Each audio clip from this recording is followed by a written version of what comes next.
அது சரியா பிப்ரவரி 24, 2025 திருவனந்தபுரத்தில் வஞ்சனமூடு அப்படிங்கிற ஒரு ஏரியாவில் சாயங்காலம் ஒரு 7 மணிக்கு போலீஸ் ஸ்டேஷன் வாசல் முன்னாடி ஒரு பையன், இதோ என்னோட கையால் தான் அவங்க எல்லாரையுமே நான் கொன்னேன், இதோ இந்த கையால் தான் கொலை செஞ்சேன் அப்படின்னு சொல்லிட்டு போலீஸ் ஸ்டேஷன் முன்னாடி ஒரு 23 வயது பையன் சொல்லிட்டு இருந்திருக்காரு. அது மட்டும் இல்லாமல் இப்போ நானும் கொஞ்ச நேரத்தில் சாக போகிறேன் அப்படின்னு சொல்லிட்டு அந்த போலீஸ்கிட்ட சொல்லிட்டு சத்தம் போட்டுட்டு இருந்திருக்காரு. அந்த போலீஸ் ஸ்டேஷனில் இருந்த எல்லாருமே யார் இந்த பையன், எதுக்காக இப்படி பேசிகிட்டு இருக்காரு அப்படிங்கிற அளவுக்கு தோண வச்சிருக்கு. ஏன்னா அந்த 23 வயது இளைஞர் குடிச்சிட்டும் விளையாடிக்கிட்டும் இந்த மாதிரி சொல்லிட்டு இருந்திருக்காங்க. இதனால் அங்கே இருந்த போலீஸ் யாருமே அதை நம்பவே, கடைசியாக அவர் நானும் கொஞ்சம் நேரத்தில் சாக போகிறேன் அப்படின்னு சொல்லவும் அவங்களுக்கு கொஞ்சம் டவுட் வந்து ஏன் என்னன்னு கேட்குறதுக்காக அவர் ஒரு பிளேஸில் உட்கார வச்சு கேட்குறாங்க. அப்படி கேட்கும்போது தான் ஒரு 5 கொலைகளை பண்ணதாகவும் அதை தானே என்னோட கையால் பண்ண அப்படின்னும் சொல்லியிருந்திருக்காரு. இதை கேட்ட போலீஸ் கொஞ்சம் ஆடி போயிட்டாங்க. ஒருவேளை இது உண்மையாக இருக்குமோ அப்படின்னு சொல்லிட்டு ஒரு டவுட்டில் அந்த நபர் சொன்ன இடங்களுக்கு வேறு டீமாக போகிறாங்க. ஏன்னா அந்த பையன் ஒரு இடத்துல மட்டும் கொலை பண்ணலை, கிட்டத்தட்ட வெவ்வேறு இடங்களில் கொலை பண்ணியிருந்திருக்காரு. அங்கே போய் பார்த்தா அவங்களுக்கு மிகப்பெரிய ஷாக். ஏன்னா அங்கே வீடு பூட்டப்பட்டிருந்திருக்கு. இங்கே எந்த கொலை நடந்திருக்க போகுது அப்படின்னு சொல்லிட்டு ஒரு நிமிஷம் தப்பாக யோசிச்சிட்டாங்க. அங்கே வீடு பூட்டப்பட்டிருந்ததால் மேபி அப்படின்னு நினச்சிருந்துருக்கலாம். இப்போது அங்கே பூட்டப்பட்டிருந்த வீட்டை திறந்துக்கிட்டு வீட்டுக்குள்ளே போய் பார்த்தா அவங்களுக்கு வாழ்க்கையில் இப்படி ஒரு சம்பவத்தை தன்னோட கண்ணால் பார்த்துருக்கவே முடியாது. டிஎஸ்டி, நீங்கள் நினைக்கிறது சரிதான். ஏன்னா அங்கே ரொம்பவும் கொடூரமான முறையில் கொலை செஞ்சப்பட்டு ஒரு லேடி ஒரு ரூமுக்குள்ளே கிடந்திருக்காங்க. ஃபஸ்ட்டு பார்த்த போலீஸ் அந்த லேடி இறந்துட்டாங்கன்னு தான் நினச்சிருந்துருக்காங்க. ஆனால் நல்லா நோட் பண்ணும்போது தான் அவங்களோட பாடியில் உயிர் இருக்கிறத நோட் பண்ணியிருக்காங்க. உடனே ஆம்புலன்ஸுக்கு கால் பண்ணி அவங்கள ஹாஸ்பிட்டலுக்கு ட்ரீட்மெண்ட்டுக்காக அனுப்பி வைக்கலான்னு ஸ்ட்ரெச்சரில் ஏற்றும்போது தான் அந்த துணியை ரிமூவ் பண்ணும்போது தலையை தங்களோட கையில் பிடிக்க முடியாத அளவுக்கு செதஞ்சு போயிருந்ததை பார்த்துருக்காங்க. அதை பார்த்த போலீஸ் கொஞ்ச நேரத்தில் மயக்கம் போடுற அளவுக்கு போயிருந்துருக்காங்க. அதே வீட்டில் இன்னொரு ரூமை திறந்து பார்க்கும்போது ஒரு 13 வயசு பையன் ரத்த வெள்ளத்துக்கு நடுவில் குப்புரை படுத்திருந்திருக்காரு. அது மட்டும் இல்லாமல் அவங்க வீட்டுக்குள்ளே இருந்த மேல் ஃப்ளோரில் போய் பார்த்த அவங்களுக்கு இன்னொரு ஷாக். அங்கே சேரில் 23 வயசில் ஒரு பெண் உட்காந்துருந்துருந்துருக்காங்க. யாரோ உட்காந்துருக்காங்க அப்படின்னு நினச்சி கிட்ட போன அவங்களுக்கு அதை விட மிகப்பெரிய ஷாக்.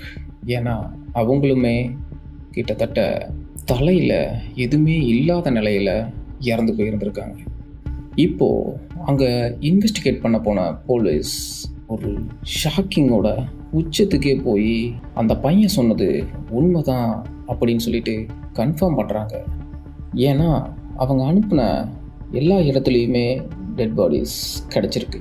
ஆனால் அந்த டெட் பாடிஸோட கொலைகள் எல்லாமே கொடூரமான முறையில் தாக்கப்பட்டு கொலை செஞ்சுருக்காரு அந்த ஒரு நபர். இந்த கொலைக்கான நோக்கம் என்ன, எதனால் அந்த நபர் எல்லாத்தையுமே கொலை பண்ணியிருக்காரு, அந்த நபர்கிட்ட இன்வெஸ்டிகேட் பண்ணுறாங்க. அன்னைக்கு உண்மையாகவே அங்கே அப்படி என்ன தான் நடந்துச்சு, எதற்காக அந்த நபர் 5 பேர்த்த கொலை பண்ணியிருந்திருக்காரு, வாங்க இன்னைக்கு வீடியோவில் டீட்டெயிலாக டீகோட் பண்ணலாம். ஹலோ மை டியர் டிஎஸ்டி, இன்னைக்கு ஒரு உண்மை சம்பவத்துடன் நான் உங்கள்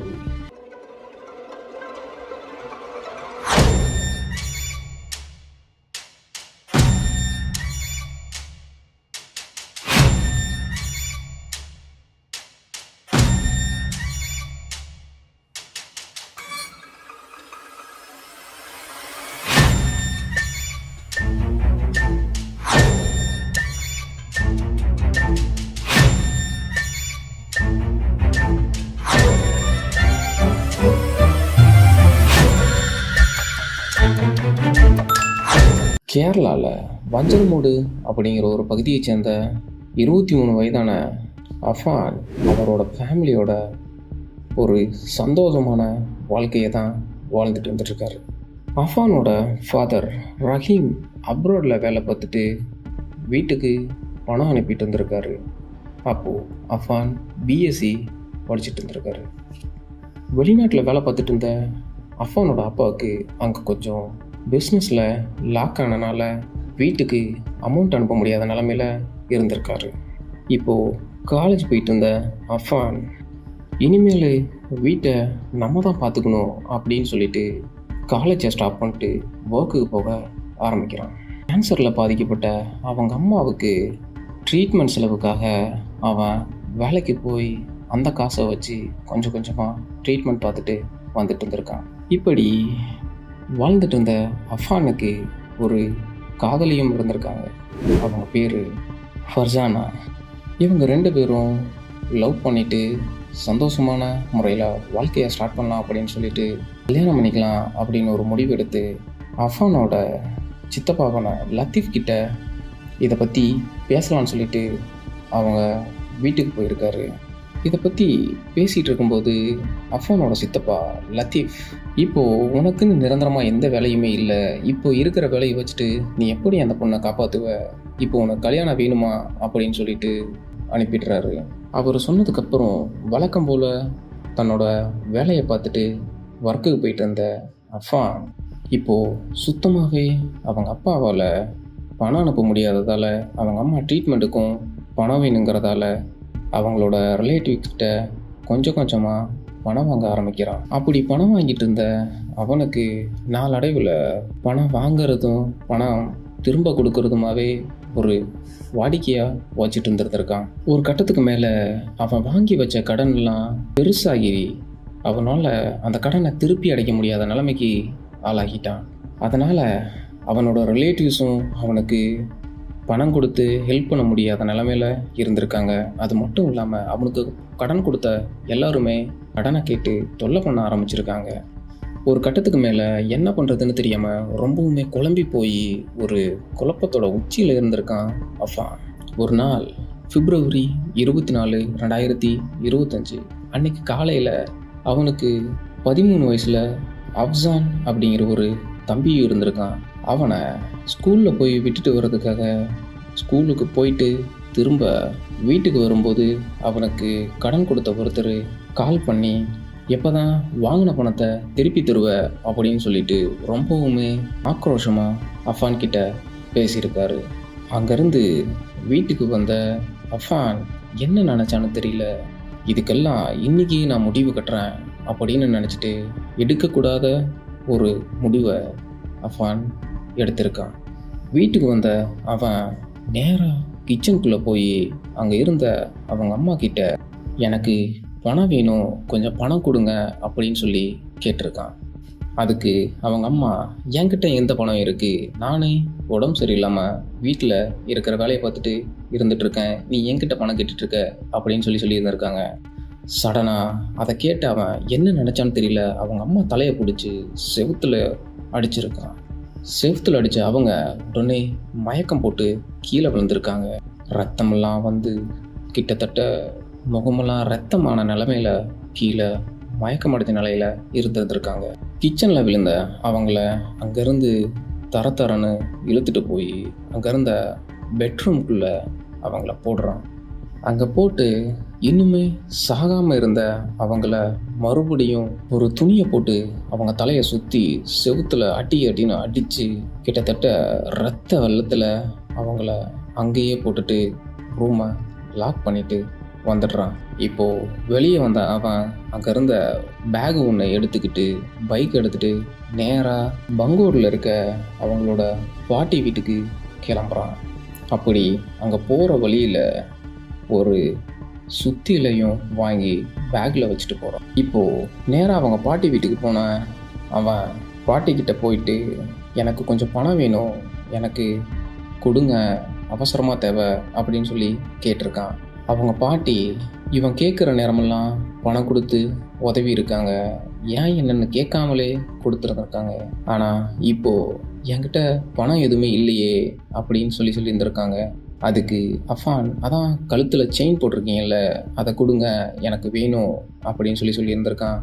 அதெல்லாம் உனக்கு தர முடியாது, அது என்னோட கடைசி கால சடங்குக்காக நான் வச்சுருக்கேன் அப்படின்னு சொல்லியிருந்திருக்காங்க. உடனே என்ன நினச்சான்னு தெரியல, அவன் பேக்கில் வச்சுருந்த சுத்தியலை எடுத்து கொஞ்சம் கூட பேசுறதுக்கே டைம் கொடுக்காத அளவுக்கு அவங்க தலையிலேயே அடித்து வெறித்தீர்ற அளவுக்கு அவங்க தலையில் சுத்தியில அடித்து கொலை பண்ணிட்டு இருக்கான். அவங்கள கொலை பண்ணிட்டு அவங்க கழுத்தில் இருந்த செயினையும் எடுத்துட்டு இப்போது நேராக சுள்ளலம்ல இருக்க அவங்களோட சித்தப்பாவான லத்தீஃப் வீட்டுக்கு கிளம்பிட்டான்.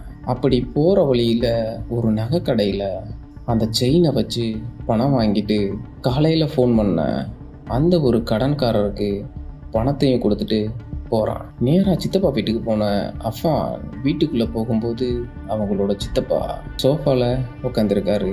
அவர் மறுபடியும் பணம் வாங்க தான் வந்திருப்பான் அப்படின்னு நினச்சிட்டு எதுவுமே பேசாமல் அமைதியாக இருந்திருக்காரு. அஃபான் வந்ததை பார்த்த லத்தீஃப் அவங்களோட ஒய்ஃப் கிட்ட சொல்லி அஃபானுக்கு காஃபி போட்டு எடுத்துகிட்டு வா அப்படின்னு சொல்கிறாரு.